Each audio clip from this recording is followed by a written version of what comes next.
एक हमारा इंजीनियर था जिसने हमारे इंटरनल नोटिफिकेशन सिस्टम बनाए थे और उसको समझ आया कि नोटिफिकेशन सिस्टम प्रॉब्लम है, तो उसी के लिए कंपनी बना दी और अब वो वाई कॉम्बिनेटर में जा चुका है। लोग क्या सोचते हैं कि स्टार्टअप वर्ल्ड में एंटर करें और वो क्या करते हैं, क्विक रिच स्कीम सोचते हैं इसे कि जल्दी पैसा कमा लेंगे। 7 से 10 साल लगते हैं आपको एक अच्छा स्टार्टअप बनाने में, ऐसी जगह पे आने में जहाँ पे आप इनफ पैसा कमा सकते हो। कई बार लोग गलत प्रैक्टिसेस पे आ जाते हैं, रेवेन्यू नंबर इन्फ्लेट करते हैं, एम्प्लॉयज़ को सैलरीज नहीं देते हैं, फ्रॉड करते हैं पैसा कमाने के लिए, जो ऑब्वियसली सही नहीं है। ये नहीं सोचना चाहिए कि आज मैं स्टार्टअप कर रहा हूँ तो अगले महीने या अगले ही साल में कुछ बहुत बड़ा बन जाऊँगा या कुछ बहुत पैसे कमा लूँगा। कि मैं एक फाउंडर हूँ तो मैं जो एक्शन करूँगा मेरी टीम भी वही करेगी। मेरा नाम हर्ष है, मैं ओके क्रेडिट का फाउंडर एंड CEO हूँ और पिछले 10 साल से स्टार्टअप इकोसिस्टम में काम कर रहा हूँ। ओके सर, मेरा एक क्वेश्चन है। अभी आपने देखा होगा जो स्टार्टअप इकोसिस्टम है वो ज़्यादा ग्लोरियस हो गया है और लोग क्या सोचते हैं कि स्टार्टअप वर्ल्ड में एंटर करें और वो क्या करते हैं, क्विक रिच स्कीम सोचते हैं इसे कि जल्दी पैसा कमा लेंगे। ऐसे में वो इन्वेस्टमेंट उठाते हैं और बहुत ज़्यादा वो करते हैं। इससे क्या होता है, एम्प्लॉई और जो इन्वेस्टर्स होते हैं उनको प्रॉब्लम झेलनी पड़ती है। तो इसके ऊपर आपका क्या टेक है?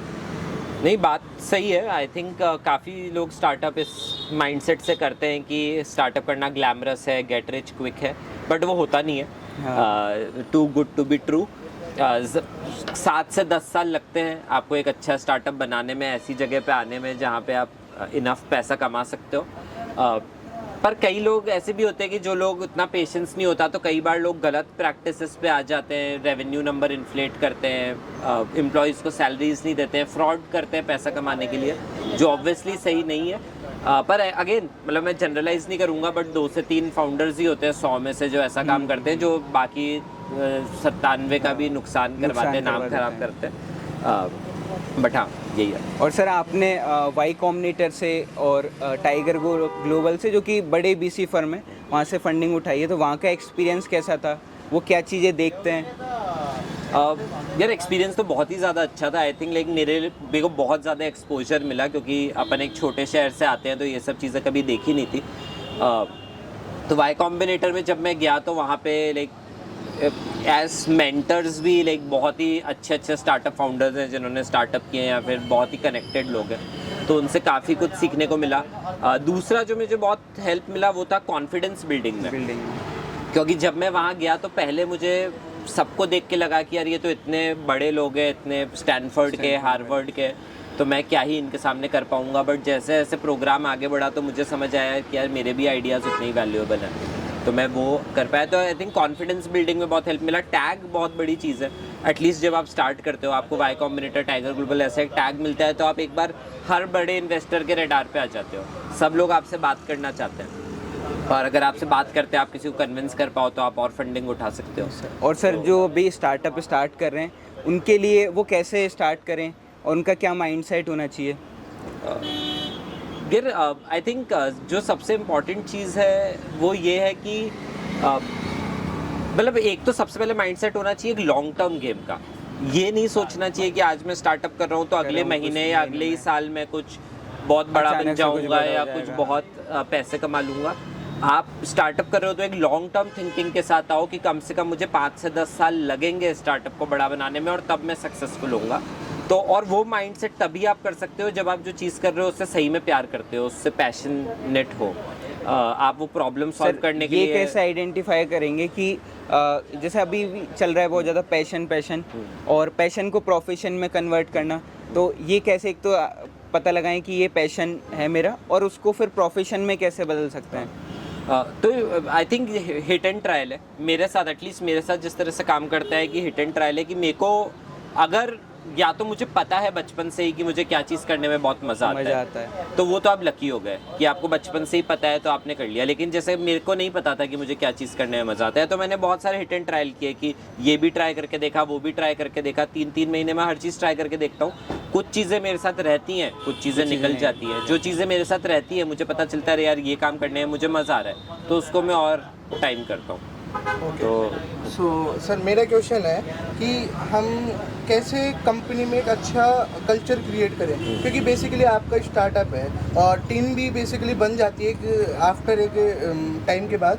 तो कैसे आप एक अच्छा कल्चर क्रिएट करते हैं, कैसे टीममेट्स के साथ एक अच्छा कोऑर्डिनेशन बैठा के रखते हैं, तो इस पे आपके क्या और सर मेरे को भी लगता है कि अभी ऐसा हो रहा है कि बहुत ज़्यादा अपने स्टार्टअप वर्ल्ड में क्या हो रहा है, एम्प्लॉय पे बहुत ज़्यादा फोर्स भी करते हैं, वर्क कल्चर जो है वो टाइमिंग भी बहुत ज़्यादा है, ऐसे में उनको कनेक्ट कैसे रखें, मतलब एक फ्रेंडली जोन भी कैसा है कि उनको लगे काम करें। यार कल्चर का जो मेरी अभी तक मुझे अपने एक्सपीरियंस में समझ आया है, culture is not something written on paper या ये सब नहीं है। Culture is your action. कि मैं एक फाउंडर हूँ तो मैं जो एक्शन करूँगा मेरी टीम भी वही करेगी। अगर मैं जिस तरीके से अपने टीम के सामने ऑनेस्ट रहूँगा या अकाउंटेबल रहूँगा या इम्प्रूव जो भी मेरा कल्चर है वो मैं दिखाऊँगा तो मेरी टीम भी उसी से फीड करेगी और वही चीज़ें आगे करेगी। तो कल्चर एक अच्छा बिल्ड करना है और स्पेशली एक अर्ली स्टेज स्टार्टअप में तो the founder has to live that culture. अगर आप कल्चर कुछ बोलो और कर कुछ और रहे हो तो फिर वो आपका कल्चर नहीं। तो I think that is the biggest thing कि number 1 you have to be clear about what your culture is. तो वो लिखना पड़ता है कि भाई मेरे कंपनी का कल्चर क्या है। जैसे हमारी कंपनी का कल्चर है कि अकाउंटेबिलिटी, हम अपने हर एम्प्लॉय को ट्रस्ट करते हैं और जो उसको काम देते हैं एक्सपेक्ट करते हैं कि वो करेगा, कोई माइक्रो मैनेजमेंट नहीं करते। अब हम क्योंकि इतने टाइम से ये कर रहे हैं तो हमारा जो भी एम्प्लॉय ये समझता है कि मुझे जो भी काम किया गया है वो मेरी रिस्पॉन्सिबिलिटी है, वो अकाउंटेबिलिटी ओनरशिप लेता है, राइट। और भी मतलब काफ़ी चीज़ जैसे हमारा है कि 1% इम्प्रूवमेंट एवरी डे। हम छोटी छोटी इम्प्रूवमेंट पे सेलिब्रेट करते हैं। हम हर महीने ऑल हैंड्स अपनी टीम करते हैं और हर महीने हम दिखाते हैं कि हमने कैसे 1% 2% 3% इम्प्रूवमेंट किया और साल के बाद में देखते हैं कि हमने कितना ज़्यादा इम्प्रूवमेंट कर लिया।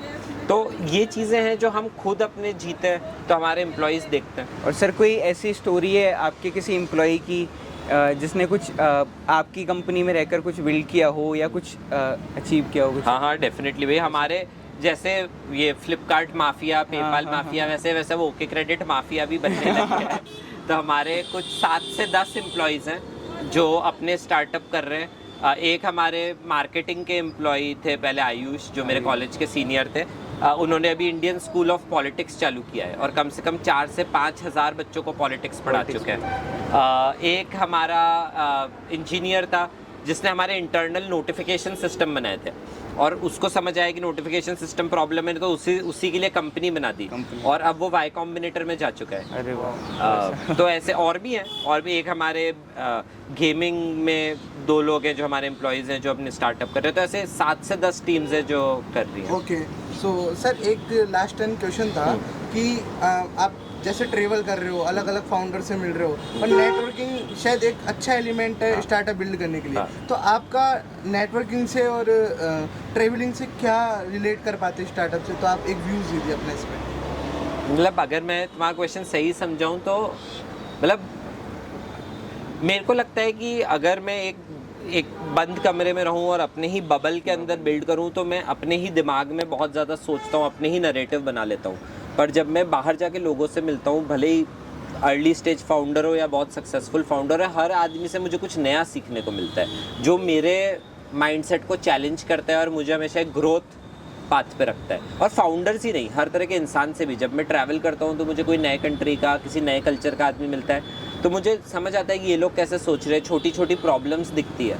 तो आई थिंक वो मेरे को बस ग्रोथ में हेल्प करती है। और सर मेरे को क्या लगता है कि ये क्या होता है, गिव एंड टेक वाला मेथड होता है कि आप क्या करो कि यदि जैसे फॉर एग्जांपल मैं मीडिया एजेंसी रन कर रहा हूँ और मेरे को किसी मीडिया एजेंसी में जो मेरे इंस्पिरेशन है, टॉप लोगों से काम करना है, तो मेरे को कुछ ऐसी चीज स्किल सीखनी पड़ेगी जो मैं उन्हें प्रोवाइड करवा सकूँ ताकि कनेक्ट हो सकूँ। और आपके हिसाब से क्या मेथड हो सकते हैं कि एक स्टूडेंट जो अभी स्टार्टअप कर रहा है वो अपने इंस्पिरेशन से मिल सके, बड़े फाउंडर से मिल सके? क्या मेथड होंगे कनेक्ट होने के उनसे? यार कनेक्ट होने के एक तरीके तो इवेंट्स हैं, इवेंट्स क्लियर, राइट। दूसरे आपके इंक्यूबेटर्स हो गए, ये जो चीज़ें हैं यहाँ पे आपको आप कनेक्ट हो सकते हो। तीसरा, जैसे तुमने कहा कि अगर तुम्हें किसी के साथ कनेक्ट होना है तो उसको वैल्यू देने की कोशिश करो कि मैं आपको कैसे हेल्प कर सकता हूँ बिफोर कि आप मुझे कैसे हेल्प कर सकते हो। और एक छोटा सा मतलब किसी को आपने कंटेंट का सजेशन दे दिया कि आपका कंटेंट अच्छा है, इसमें आप ये इसमें वो भी करो। बहुत बिल्कुल, जैसे मेरे पास कई बार लिंक्डइन पे मैं जब लिखता था तो मेरे पास आते थे कुछ लोगों कि यार हमें आपका ये बहुत अच्छा लगा, अगली बार आप इस चीज़ पे लिखो या इसके अंदर आप ये करते तो और अच्छा लगता। तो मुझे लगता है यार ये बंदा मुझे हेल्प करने की कोशिश कर रहा है, तो ऑटोमेटिकली मैं उसके लिए एक सॉफ्ट कॉर्नर डेवलप हो जाता और है। सर इसमें सोशल मीडिया का क्या हेल्प है आपके लिए मैनेजमेंट में, या एक फाउंडर के लिए कितना ज़रूरी है सोशल मीडिया पे रहना अभी? मुझे लगता है कि काफ़ी ज़रूरी है। मतलब अगर आप अपना बिजनेस ग्रो करना चाहते हो तो ऑर्गेनिक मार्केटिंग में बहुत ज़रूरी